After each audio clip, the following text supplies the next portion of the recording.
साथियों नमस्कार।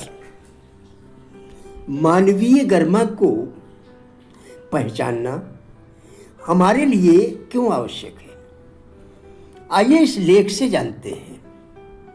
मैं राजेंद्र भाटिया आज इसी विषय पर आपके साथ वार्ता करूंगा। जिंदगी को समझदारी से जिए।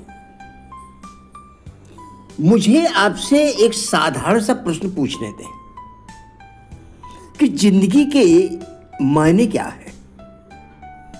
मैं आपसे इसका कोई दार्शनिक उत्तर नहीं मांग रहा, बल्कि मैं मात्र इतना पूछ रहा हूं कि जिंदगी का अर्थ आपके लिए क्या है।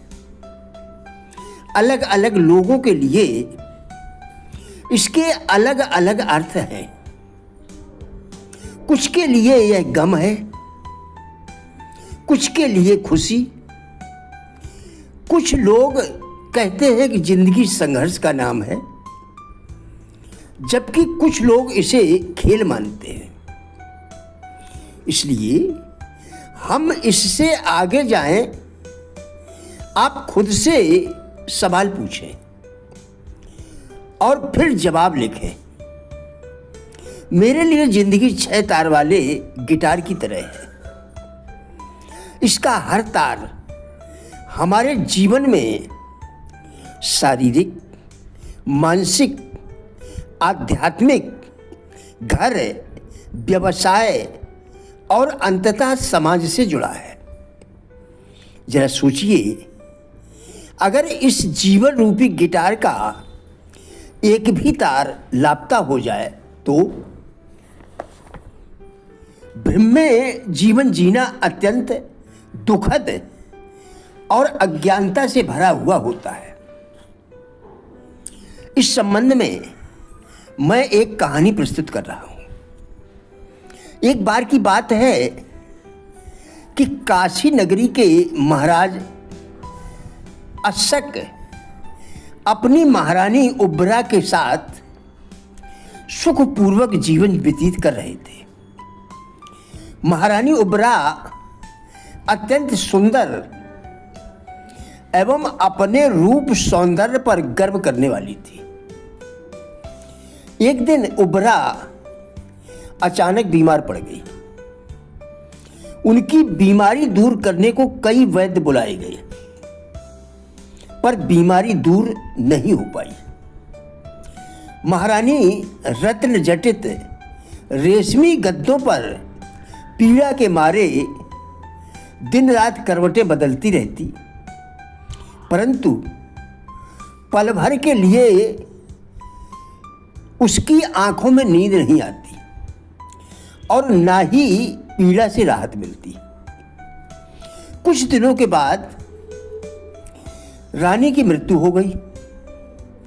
काशी राज्य के लोग रानी की मृत्यु पर शोक करने लगे।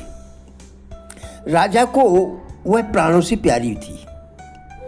रानी के ना रहने से वह बेसुध होकर बिस्तर पर गिर पड़े। राजा रानी के रूप लावण्य तथा उससे जुड़ी यादों को याद कर विलाप करने लग जाते और मूर्छित हो जाते। रानी के शोक में राजा ने अन्नजल त्याग दिया। उधर रानी के मृत शरीर का अंत्येष्टि संस्कार नहीं हो पाया, जबकि अनेकों प्रयत्न करने पर भी राजा को होश न आया। तो रानी के मृत शरीर को सुरक्षित रखने के लिए उसे तेल की नाव में रख दिया गया, क्योंकि राजा की आज्ञा के बिना दाह संस्कार कौन करता है। उसी समय बोधिसत्व को शोकाकुल राजा की स्थिति का पता चल गया और उन्हें राजा पर दया आ गई। परंतु राजा के बाग में आकर एक पत्थर की शिला में बैठ गए। एक ब्राह्मण उस बाग में गया जहां पर बोधिसत्व बैठे थे। उनके तेज को देखकर ब्राह्मण अचंभित हो गया। बोधिसत्व ने मालवक नामक ब्राह्मण से पूछा, राजा के यहाँ के राजा कौन है और इस प्रकार का शोक क्यों है? ब्राह्मण ने बोधिसत्व को पूरी कहानी सुनाई। फिर बोधिसत्व बोले, क्या राजा धार्मिक है? वह प्रजा से उसका पुत्रवत व्यवहार रहता है। 7 दिन से राजा ने अन्न जल ग्रहण नहीं किया है। कृपया आप राजा को ज्ञान का उपदेश देकर उन्हें दुख से छुड़ाइए। बोधिसत्व ने कहा, मैं राजा को नहीं जानता और ना ही राजमहल में जाता हूँ। यदि राजा स्वयं आकर हमसे मिले और पूछे तो हम उसकी पत्नी के जन्म ग्रहण करने का स्थान बतलाकर उससे राजा की बातचीत करा देंगे। मालवक ब्राह्मण राजा के पास गया और महात्मा द्वारा कही गई बातें बताई। राजा पैदल ही महात्मा के पास जाने को तैयार हुए, पर दुर्बल शरीर के कारण पैदल न चल सके और पालकी में बैठकर बाग में पहुंचे। पालकी से उतरकर राजा ने बोधिसत्व को प्रणाम किया और आतुरता से निवेदन किया, भगवान, क्या आप सचमुच यह बात जानते हैं कि देवी उब्रा ने कहाँ जन्म लिया है? बोधिसत्व बोले, हाँ महाराज, मैं उब्रा से आपकी बात भी करवा दूंगा। राजा की व्याकुलता देखकर बोधिसत्व बोले, राजन, अपने रूप लावण्य और यौवन के मद में रहने और सदा विषय भोगों में लिप्त रहने के कारण उसने मानवीय जीवन की गरिमा और भगवत प्राप्ति के मुख्य ध्येय की ओर कभी ध्यान नहीं दिया। अपनी देह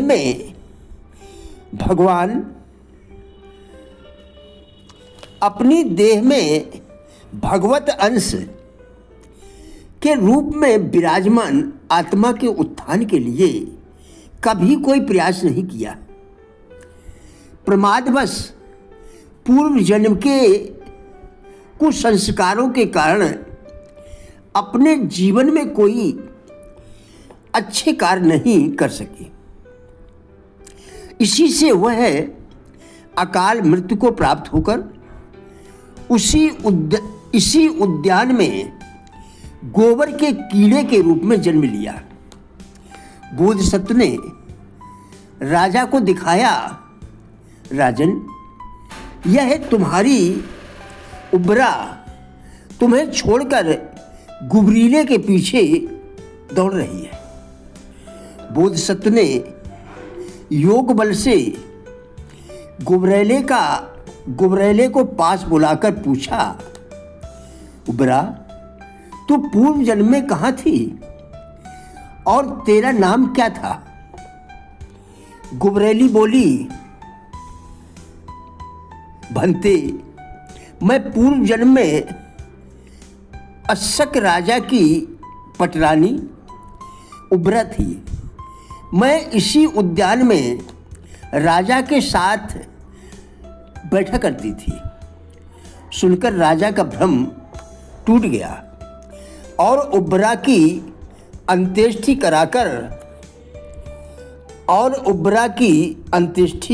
कर दी गई। प्रिय साथियों, हमारा उद्देश्य इन वीडियोस के द्वारा लोगों में जीवन के प्रति सकारात्मक दृष्टिकोण एवं जिज्ञासा पैदा करना है। कृपया वीडियो पूरा देखकर विचार करें, क्या आपके लिए यह उपयोगी है? यदि हाँ, तो कृपया लाइक, शेयर व चैनल को सब्सक्राइब करके हमारा भी उत्साह बढ़ाएं।